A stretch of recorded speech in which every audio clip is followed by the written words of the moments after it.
Tonight on CTV News, a sex trafficking victim speaks out. It left me really depressed, hopeless, lots of anxiety.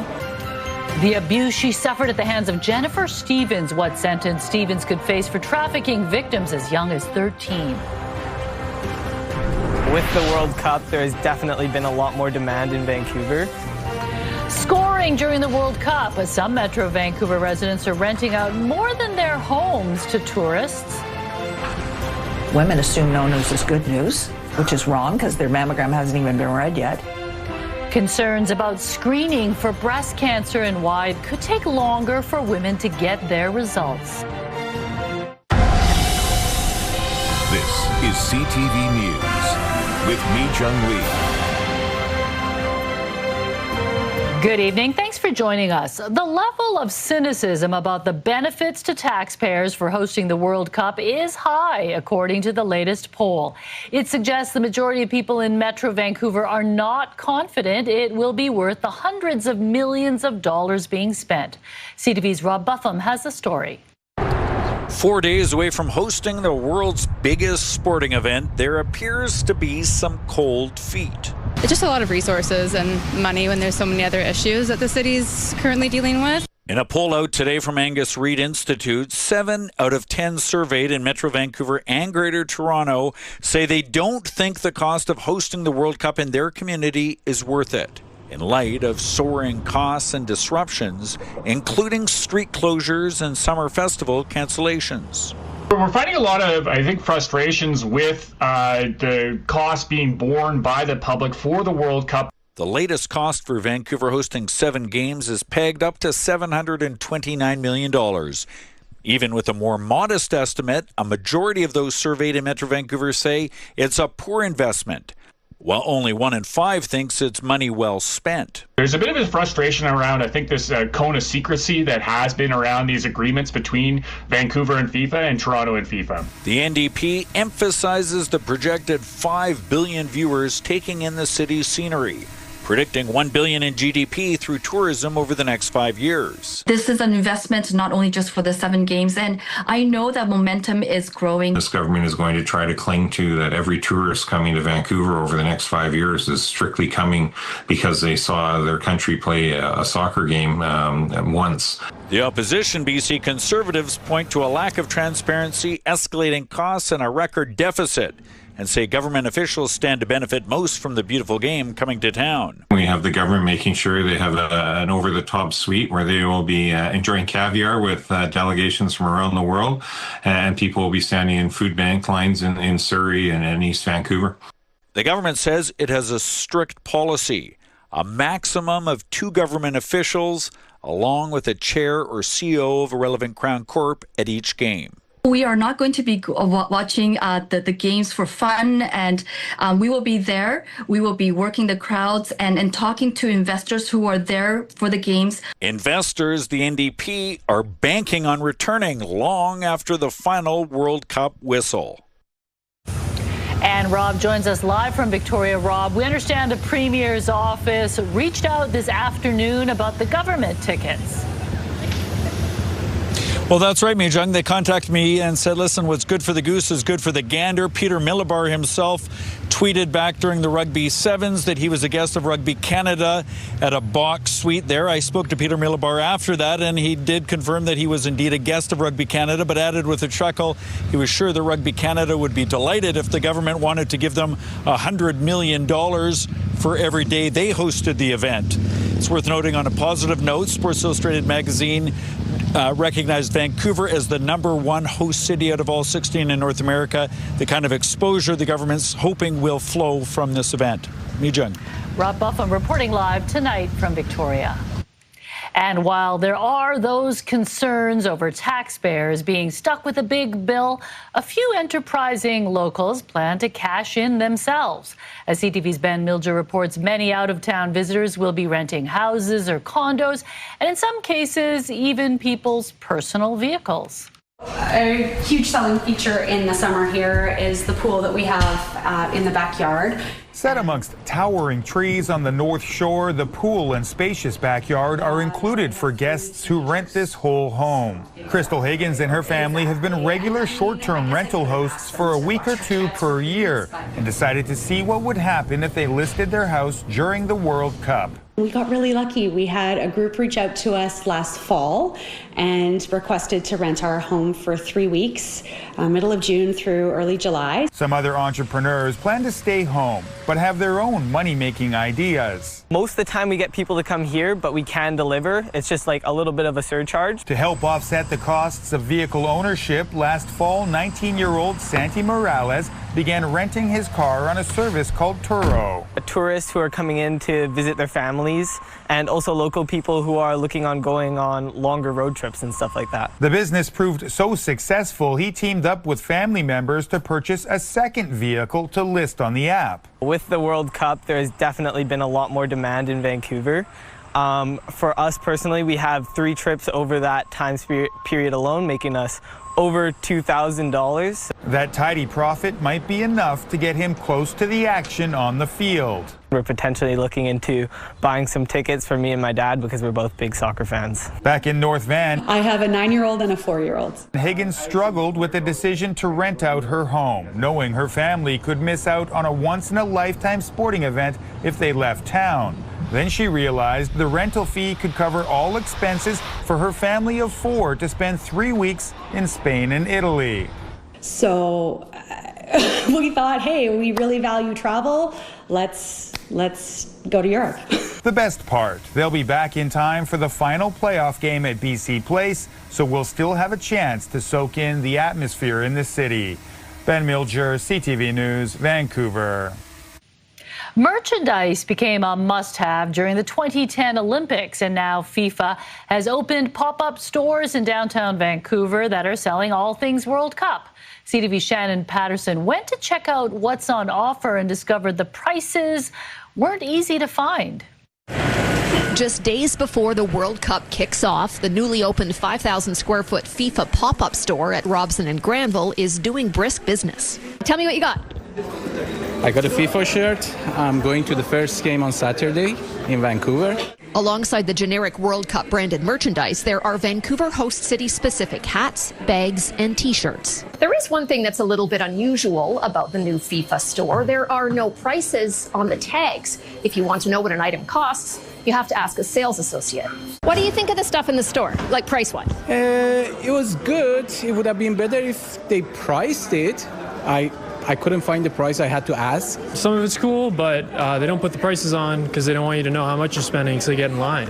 Yeah, it's if you ask me. I don't like it. Shoppers expect to be able to easily see what the price is to determine the value of the item. The lack of that, for whatever the reason is, will be interpreted as a lack of transparency, and it will just reinforce pre-existing suspicions people have of the customer care or integrity of FIFA. We asked, and hoodies are $100, hats are $55, and t-shirts and bags $55 to $65. Did you find it expensive once you asked?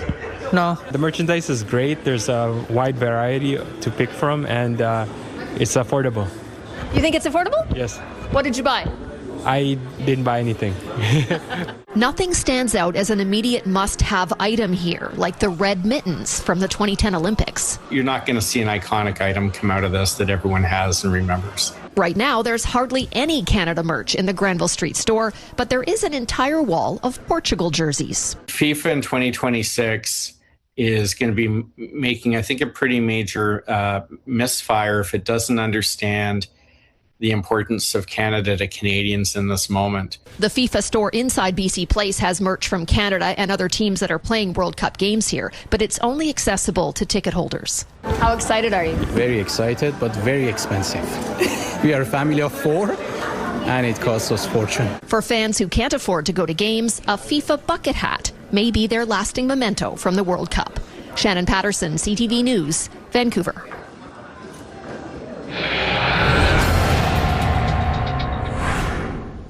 The crimes are cruel and horrific. Convicted human trafficker Jennifer Stevens is being sentenced in a New Westminster courtroom for abusing victims, one girl just 13 years old. For the first time, we're hearing from one of the victims about the trauma she endured. A warning, the details are disturbing. CTV's Michelle Bernoro has been covering the case. Court has heard about the distress and fear that Jennifer Stevens instilled in her victims, including one young woman who was confined for 30 hours and beaten. I still have nightmares from day to day. It's very terrifying, the nightmares I get. We can't identify this victim by court order, but she says her nightmares are because of what happened in this Surrey hotel. It was just scary, like very scary. Crown says this woman, Jennifer Stevens, was trying to recruit the victim into sex trafficking. The victim had not agreed to work for her, but did agree to meet at the hotel for a night of partying. However, when Stevens and another woman didn't like something the victim said, she was attacked. According to agreed upon facts, Stevens and another woman slapped the victim in the face an estimated 100 times. They videoed her, humiliated her, stole from her, and confined her. It left me really depressed, hopeless, lots of anxiety. Jennifer Stevens earlier pleaded guilty in connection with this attack, along with charges relating to other victims, including sadistic assaults and sex trafficking. One of her victims was just 13 years old. Court heard that Stevens knew the girl was vulnerable, having previously been trafficked in Alberta by Cameron Alexander, who was sentenced last year in Edmonton to 8.5 years jail. Stevens was among those arrested at this Langley hotel in March of 2023 when a bloodied woman ran to a gas station for help. The woman had been beaten by Stevens and a man for 4 to 5 hours before she escaped. That same woman was also in video shown in court Monday, being forced to stick her head in a toilet. And in another video, the same victim, wearing only underwear, was forced to crawl on the floor and eat dog food. During her victim impact statement read by Crown, the woman says, "You treated me like I was nothing, like I wasn't even human. Everything that was good about me, you slowly took away, beating by beating, torture by torture." Defense says Stevens has a borderline personality disorder and substance use disorder. Stevens' lawyers asking for a sentence of 7 years, saying his client took responsibility by pleading guilty. Crown has asked for a sentence of 13 years. The sentencing hearing continues on Wednesday. Michelle Bernoro, CTV News, New Westminster. Still ahead tonight, new safety standards to protect young people from digital dangers. Ottawa is expected to introduce legislation banning social media for kids under 16. We explain later on CTV News at 6. But first, let's take a look outside. Here's our live shot from Grouse Mountain overlooking downtown Vancouver. I do see some blue sky. It was a bit chillier than what we might expect for June. Yeah, right? Definitely. We had early morning sprinkles, but it did clear up. We are seeing a big, bright blue sky out there as we head through the evening hours. Here's a look at temperatures across the lower mainland in the mid to high teens. You're looking at 14 degrees at the harbor, 17 in Abbotsford and Chilliwack, 16 degrees in Pitt Meadows. As we head through the overnight, we will still see a few showers and 12 degrees. And then tomorrow, a slight chance of early morning showers. It clears up quite nicely. We'll have a high of 18 degrees. And then we're going to add some sizzle to that sunshine. Heading into the weekend, it's going to get very hot. Those details coming up. Yeah, things are going to change dramatically. Okay, thank you, Anne. Vancouver police shot and killed a man in East Vancouver last night following a violent home invasion involving a hostage. It is the VPD's first officer-involved shooting this year. CTV's Isabella Zavarisi has more. A boarded up front door, residents shaken up. Neighbors who live on this East Vancouver street recall a chaotic Monday evening and believe they saw the man at the center of it, who they say was running through people's courtyards. I didn't see anything except for this disturbed fellow walking up the street in front of me as I went out for an evening walk. And he was heading up this direction, so I went the opposite direction because it looked like trouble. Vancouver police say officers were called to a townhouse near Commercial Street and 20th Avenue, not far from Trout Lake, at about 9 p.m. When they arrived, police say a man forced his way into the residence and was holding another man hostage. I just heard sirens. And then when I came back, there was, 50 cops and 10 cars and a SWAT team or whatever, so. The VPD says officers tried to de-escalate the situation, but add that they were, quote, ultimately forced to shoot the hostage taker who died on scene. Police say the victim was injured and taken to a local hospital, but has since been released. No officers were hurt during the encounter. It's just really disturbing that something like that could happen in an area that's just so family-oriented and safe. This neighborhood's usually very peaceful, so it's pretty strange. Vancouver police won't be providing further details as the investigation is now in the hands of the IIO. Isabella Zavarisi, CTV News, Vancouver. Police in Surrey are asking for the public's help as they look for a man accused of sexually assaulting a teenager over the weekend. Police say it happened Saturday afternoon near the intersection of 188th Street and 70th Avenue. A man allegedly approached the victim from behind and assaulted her. The suspect is described as a black man with short, curly black hair and a short beard, standing over 6 feet tall. Police believe he's about 20 years old. Photos released by Surrey police show another suspect in a separate sexual assault last Saturday afternoon. He's one of 2 men accused of sexually assaulting a teenage girl in a forested area on Wally Boulevard near Fraser Highway. The other man was arrested nearby and remains in custody, facing 2 charges. The suspect at large is described as a long-haired Hispanic man in his late 30s with a height of 5'6". Anyone with information is asked to call Surrey Police or Crime Stoppers. A retaining wall at a construction site has collapsed, and it is right next to a daycare. Also coming up, no love lost between tennis players and the park board, the push against booking fees for some of the most popular public courts in the city. When CTV News at 6 continues. Stay with us. Rolling with the punches. Bryan Adams is one of the artists set to perform live tomorrow at the FIFA World Cup Countdown concert. A first of its kind live music experience taking place simultaneously in Toronto, Mexico City, and LA. We'll have live coverage of the event right here on CTV, but you can still catch us at 6 on CTV2. And of course, keep up anytime on our website, ctvnewsvancouver.ca, and the CTV News app. A different kind of court battle is brewing at some of Vancouver's most popular spots for tennis. Some longtime players are raising concerns about a new fee-based booking system at certain courts. CTV's Dimitra Maragos has the story.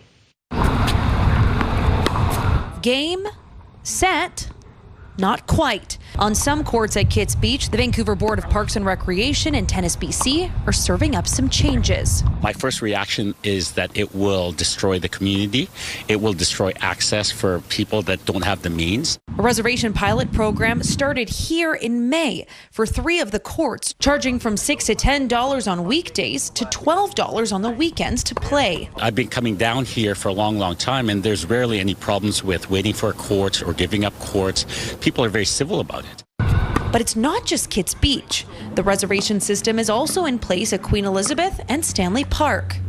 Daniel Coulson started this petition opposing the pilot program and says the effects span far beyond the bounds of the tennis court. The impact of this new imposed system is affecting our community, the way that we can build connections with people, and the way that we are going to be able to play this sport. The whole initiative with the pilot project is to bring positivity, inclusivity, and accessibility to our public courts. He says the money collected is going right back into the community. We're hoping to resurface new courts, potentially upkeep some other public facilities on the east side of Vancouver, and really just build a positive community everywhere in Vancouver if we can. And adds there are still free courts. You have a vast majority of the courts that are still free. Even the courts that we oversee, if they're not being utilized, they are free. In a statement, the Vancouver Board of Parks and Recreation says permit allocation also supports the effective management of court use, including addressing issues such as unauthorized commercial instruction and instances of public monopolization of the court. But Coulson says there's been little back and forth. He's tried reaching out to the city. I feel like people are not hearing us. People making these kind of decisions, they need to take into consideration the point of view of the actual people that plays here. But Choi says it's far from the end of the match. The pilot program ends September 30th. The data will be collected and a decision will be made. Demetria Marigold, CTV News, Vancouver. A retaining wall collapse has prompted a WorkSafe BC investigation in Burnaby.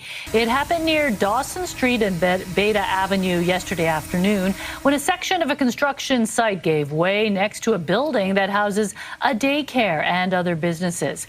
No injuries were reported as no workers were on site at the time. A WorkSafe officer attended the scene and a stop work order was issued until it's safe for operations to resume. The city of Burnaby says the collapse involved a partial failure of a shoring wall along a portion of the site and that the building next to it remains stable and safe. Australia's done it. Now Canada could be next, banning social media for children under 16. What Ottawa is planning, also coming up. There are places that have had to cut back on the number of mammograms and ultrasounds they do. Concerns about breast cancer screening. What is behind the delays at some clinics? You're watching CTV News at 6.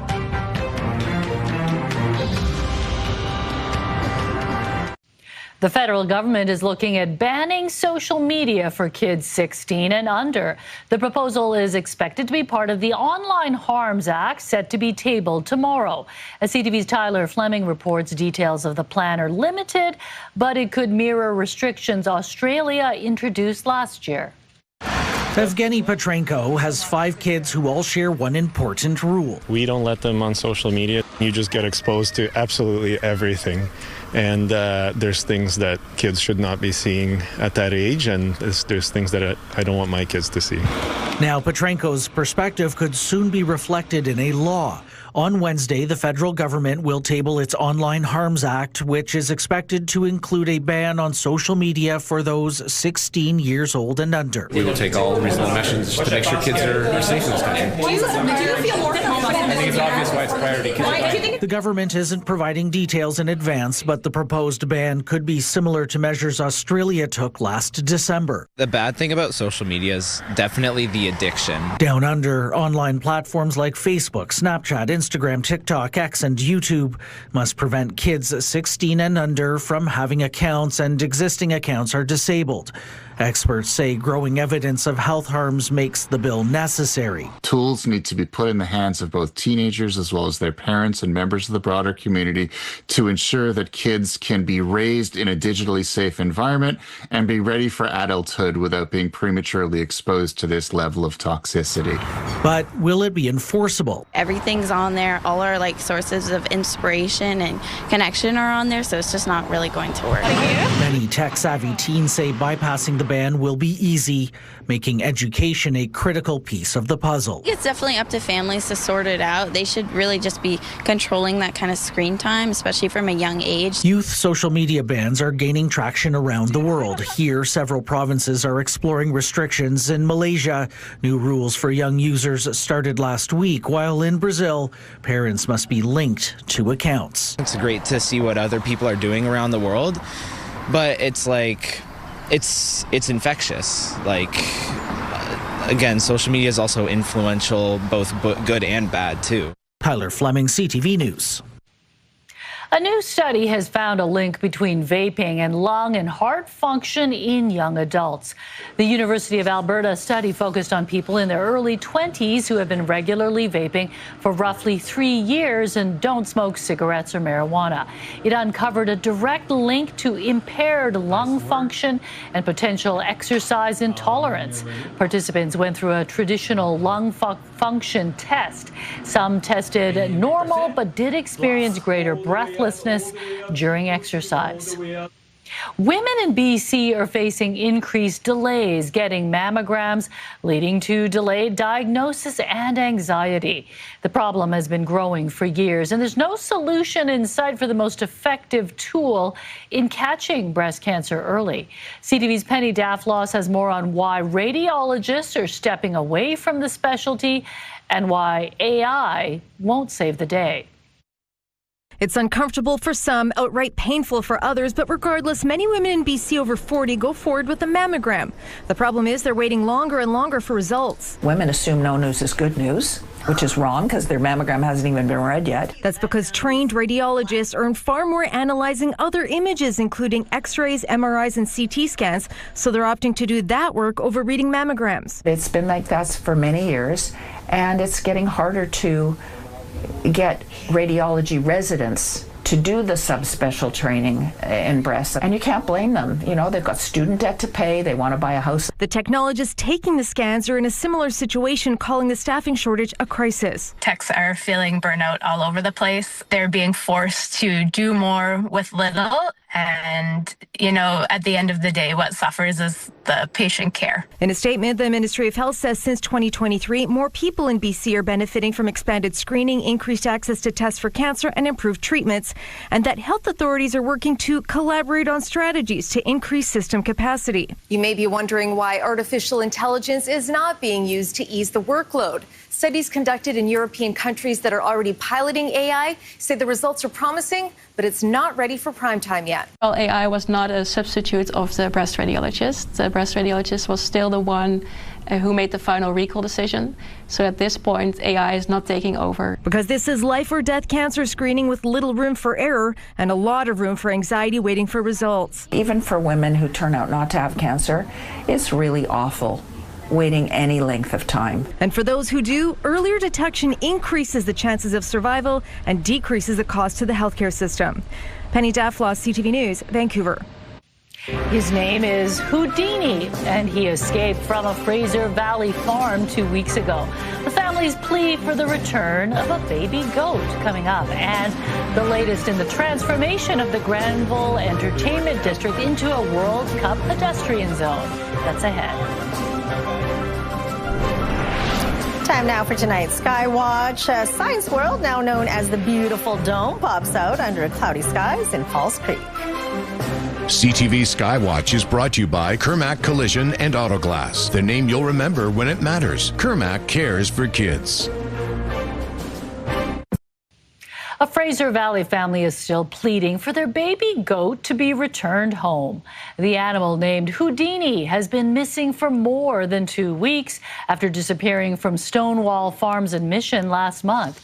The little guy is known for previous escape efforts, but his owners say he never strays far from the property line. A neighbor says she saw a woman scoop him up and drive away.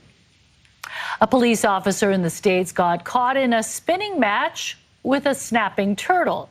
The officer found himself in an unexpected dance-off with the reptile. He was trying to move the animal off the road when it kept spinning in circles. After a few rounds, he finally got a firm grip and was able to safely relocate it. The other officers on scene contributed by laughing the entire time. Really didn't want to get caught. No. Well, they're called snapping turtles for a reason. So yeah, you don't want to mess with them, but no. It did get safely off the street. Yes, finally. So that's good. All right, let's take a look at our forecast. We're seeing a mix of sun and cloud out there right now. Still pretty unsettled across the lower mainland. As you can see on our satellite radar imagery for the southern interior mountain passes, there is a special weather statement in place for snow. Yes, that's right, even though it is spring on our calendar. So the Okanagan Connector as well as Kootenay Pass traced to 4 centimeters expected tonight into Wednesday morning before it eases. So do give yourself extra time and drive with caution if those are the routes that you're taking tonight into tomorrow morning. For us across the lower mainland, still unsettled conditions as we head through the overnight. We will see showers through the overnight for most of Metro Vancouver and into tomorrow morning for your early morning commute. Eastern Fraser Valley will still see a line of showers. It does clear up quite nicely through the afternoon. You will see lots of blue skies as we head into tomorrow night as well. For the northeast corner of the province, a chance of afternoon thunder showers tomorrow. Your provincial forecast at the bottom of your screen. 15 degrees and overcast skies for Port Hardy tomorrow. You'll see a mix of sun and cloud for Campbell River and Comox. Temperatures in the high teens. That's what you can expect for the South Island from Tofino right down to Victoria. With the exception of the Southern Gulf Islands, you'll start off with some early morning showers, clearing up quite nicely with temperatures between 16 and 21 degrees. Mostly sunny skies for the Sunshine Coast. coast, and 18. Early morning showers as you make your way up the Sea to Sky Highway for Squamish. Before it clears out of the way, 19 degrees. A cloudy start to Whistler, but you'll see a mix of sun and cloud in the afternoon, and 17. And for us across the Lower Mainland, early morning showers for the Fraser Valley clearing out of the way. We'll see temperatures between 18 and 19 degrees. A mix of sun and cloud for Thursday at 20. Mostly sunny skies on Friday, and then it heats up. Saturday, we're looking at temperatures between 25 and 30 degrees. Sunday, we'll see temperatures between 28 and 33. Monday, we'll see temperatures between 27 and 33 degrees. On Tuesday, a little cooler, but still well above seasonal temperatures. We'll see 23 degrees near the water, 25 degrees inland. So very hot as we head into the weekend. Make sure you stay hydrated, slap on that sunscreen, and keep cool. So anywhere with air conditionings, and check on the elderly and your pets. Yeah, it's unusual to get that warm in June. We're not even officially in summer Exactly, yet. and it is, going to be very hot. At least we're getting some showers before then. That's right. All right, thanks. You're welcome. New features are being installed on the Granville Strip as the countdown to FIFA reaches its final days. Experiential design company Vignettes has been hard at work putting together these displays. The team, comprised of designers, woodworkers, and artists, were brought in by the city and downtown BIA to help make the area more vibrant. Getting pedestrians involved, getting people in the community excited. Hopefully it encourages a lot more activations like this throughout the cities. I think it's really cool to actually see and invest in the community and get people really excited about the events. The stretch of Granville from Georgia to Davie will be a pedestrian-only zone from now until late July. The new exhibit at the Chinese-Canadian Museum shows how Chinese Canadians contributed to this country's sports legacy. Also ahead. Did they tell you they wanted it in cash? Oh, yes. First thing. Homeowners are speaking out after a shoddy home reno job. It all started with a contractor going door to door. That's ahead.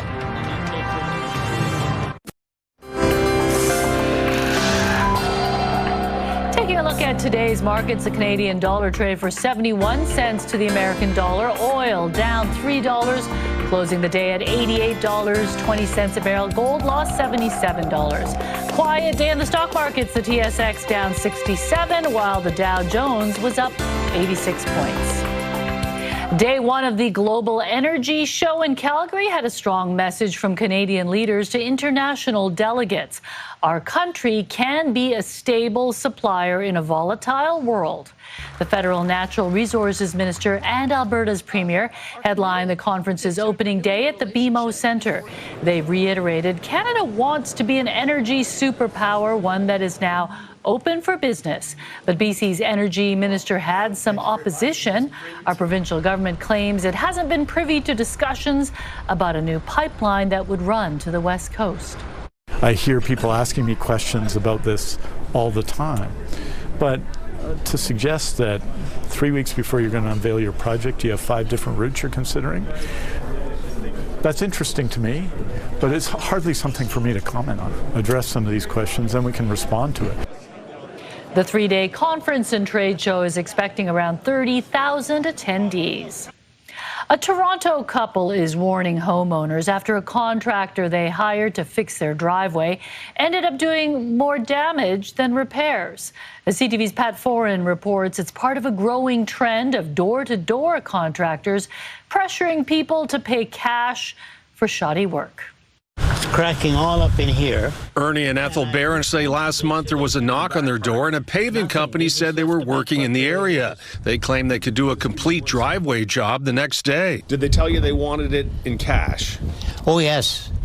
First thing. The company came with pickaxes to tear up the front part of the driveway. No new gravel was put down, and workers used boards on their feet to stomp down the new asphalt. I expected him to be tearing everything up and redoing it like any other driveway you've ever seen. The driveway now has ruts, cracks, and stones coming loose. The contractor said he would rip up the entire driveway, but more than half of it is just the old asphalt with some new asphalt spread over it.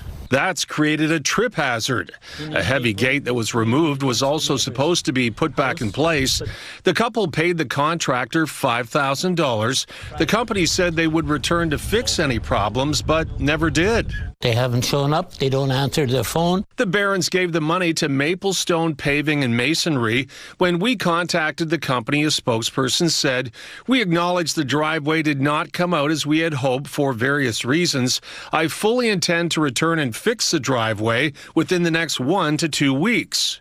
We waited 2 weeks and contacted the couple. Did they call you? No, they didn't. Did they do anything to fix your problem with your driveway? No, they didn't. They haven't contacted me at all. The OPP issued a warning after complaints about aggressive door-to-door contractors offering to pave driveways for cash and doing shoddy work. Don't pay for your job up front with cash. Wait until the job's done and make sure that you're satisfied with it before you're going to pay that amount. The Barons now worry the paving job they have won't last and regret handing over $5,000 cash. The first step to getting your driver's license just got a whole lot easier as ICBC introduces a new online knowledge test. This new online option is available to people looking for their learner's license for passenger vehicles and motorcycles, or in other words, Class 5 to 8 driver's licenses. Even better, the online test has the exact same standards as the in-person version. That's good news for people in rural or remote communities who used to have to travel far to take the test. It also means shorter wait times for other ICBC appointments. After the break, Living Large takes a look at some luxurious Vancouver listings. Plus, the Mosaic home, Adam finds out how a couple turned an ordinary house into a colorful home. Coming up on the Sawatsky Sign-Off. Right now, here's a preview of Your Morning Vancouver. How much of a concern is human trafficking in World Cup host cities? Wednesday on Your Morning Vancouver, who is most at risk and the signs to watch for. Also, we'll catch up with the local first responders just back from an international paramedics competition, and they brought home the hardware. We'll see you in the morning.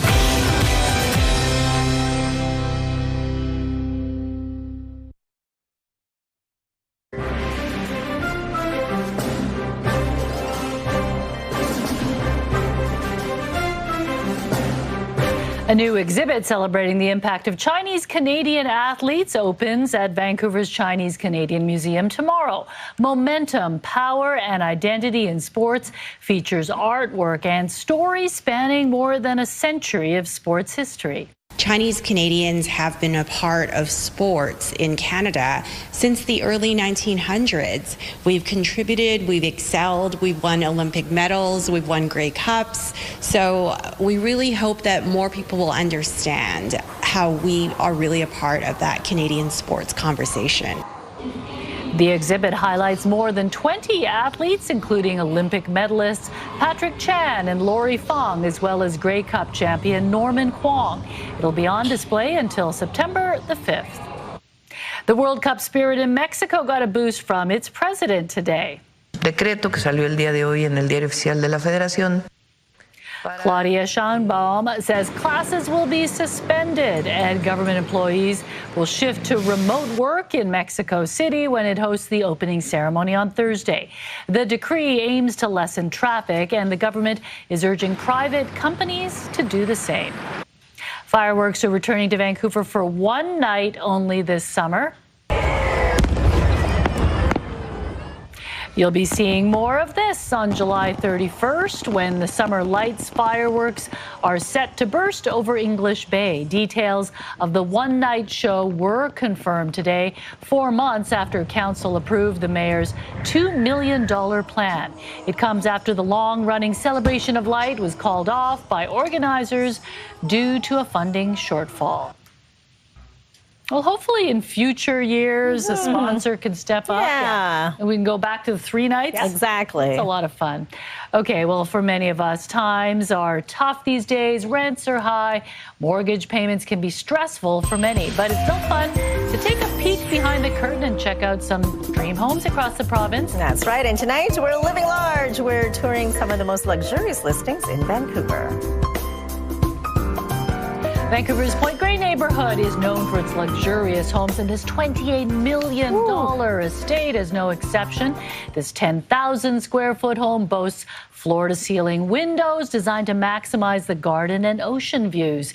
Each of the 6 bedrooms has its own ensuite and outdoor sitting area, as does the caretaker studio on the property. So you don't really have to interact with any of your at all. friends, family. That is perfect. Do your own thing. That's how I like to live. Well, also in Point Grey, a newly renovated triplex has hit the market for just under $6.3 million. The 3,400 square foot home features sweeping views of the North Shore Mountains, Burrard Inlet, and downtown Vancouver. It also includes a 1-bedroom suite on every level, a chef's kitchen, steam shower, and patio hot tub.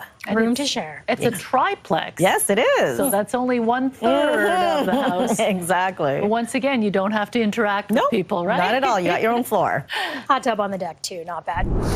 A rare waterfront townhouse is on the market in downtown Vancouver, listed at $8.68 million. The luxury home features 3 bedrooms, 5 bathrooms across more than 5,400 square feet of living space. The property includes a private 5-car garage, nearly 2,000 square foot patio, and views of the harbor and the North Shore Mountains. Not too bad. 2,000 square foot patio. You could build like a laneway house. Another place on there. Yeah, exactly. Most people don't even have 2,000 square feet. No, at all. Because people are very lucky if you can afford that. Okay, just before we get to the Sawatsky sign-off, Lauren, what's coming up tonight on the Late News? Well, Mijung, Surrey police are investigating a broad daylight shooting where 2 homes were hit with bullets. And Island RCMP are investigating a suspicious overnight fire that Mounties say put hotel guests in danger, where it unfolded and the damage done at 11:30. Pretty scary situation there. Okay, thank you, Lauren. Finally, Adam finds out the love story behind an East Vancouver house covered in countless colorful glass tiles. What started out as a simple DIY project grew into a labor of love for the couple who call it home. On tonight's Sawatsky sign-off.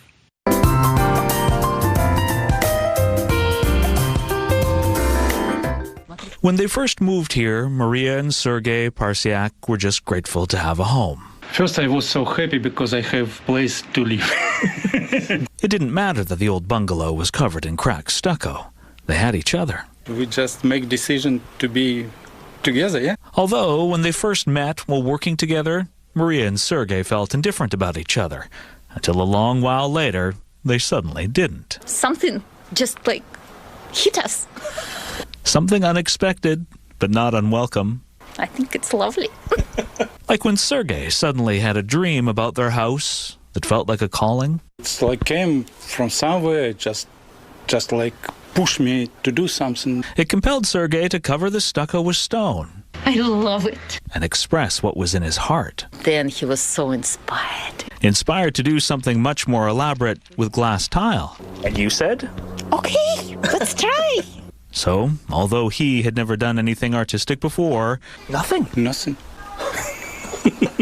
Sergei started creating elaborate designs. It's slow, just piece by piece. Over the next 5 years, he placed the pieces, she did the grout, and together they transformed their house into a mosaic-covered home. It's like teamwork. It's make us closer. And if you look, you'll see their initials, S and M, intertwined. Dreaming together, thinking together. Creating something beautiful together? Yes, I think so. A beautiful life, they say, thanks to this beautiful country that they chose to raise their children and grandchildren in. The best country in the world, yeah? And like they made their mosaics by patiently placing piece after piece, Maria and Sergei credit their enduring marriage with consistently choosing love, day after day. 36 years of love. Non-stop love. Non-stop. Adam Sawatsky, CTV News. The Sawatsky Sign-Off, brought to you by 1-800-GOT-JUNK. They make junk disappear. All you have to do is point. Oh, wow. What an incredible creation they've got there.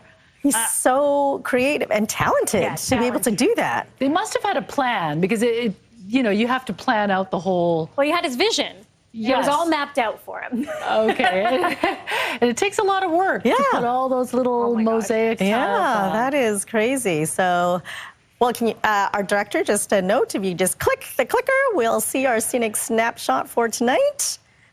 If we have it, if we don't, that's okay too, because it's just of the flag that we've seen for many, many days. Yes, on top of Grouse Mountain. So it was great. David sent it in, but yeah, we've seen it many times already. And when the skies are clear, we'll be able to see it. It still kind of bothers me that it's sideways. I want to... Can you fix it, please? All right, thanks for joining us. Good night.